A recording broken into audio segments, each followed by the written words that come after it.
E-Shram card धारकांना या दिवशी मिळणार 3,000 रुपये. पहा पात्र नागरिकांची यादी. तर असंघटित क्षेत्रात काम करणाऱ्या कामगारांसाठी केंद्र सरकारने लॉन्च केलेली इश्रम कार्ड ही एक महत्त्वाची योजना आहे. या योजनेद्वारे गरीब आणि वंचित घटकांना आर्थिक सुरक्षा प्रदान करण्याचा प्रयत्न केला जात आहे.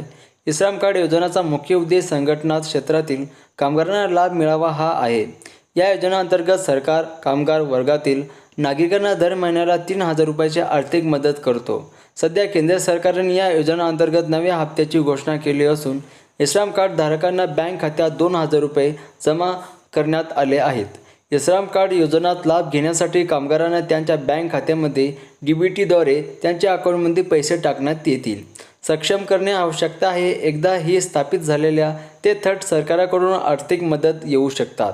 तर इश्रम कार्ड धारकांना सरकारकडून वेळोवेळी आर्थिक मदत मिळत असते. या मदतीने दर बदलत असून सध्या ती रक्कम दर महिन्याला 2,000 रुपये आहे. मात्र भविष्यात ही दर 3,000 रुपयेपर्यंत वाढू शकते. या योजनेचा लाभ घेण्यासाठी कामगारांना त्यांचे इश्रम कार्ड नंबर आणि पासवर्ड लॉग इन करून पेमेंट स्थिती तपासणे आवश्यक आहे. इश्रम कार्ड रोजगार मंत्रालयात अधिक वेबसाईटवर जाऊन इश्रम कार्ड पेमेंट लिस्ट या पर्यायावर क्लिक करून तुमची पेमेंट स्थिती तपासू शकता. आणि अशाच इन्फॉर्मेशनसाठी तुम्ही आमच्या विशाल यूट्यूब चॅनलला सबस्क्राईब करा.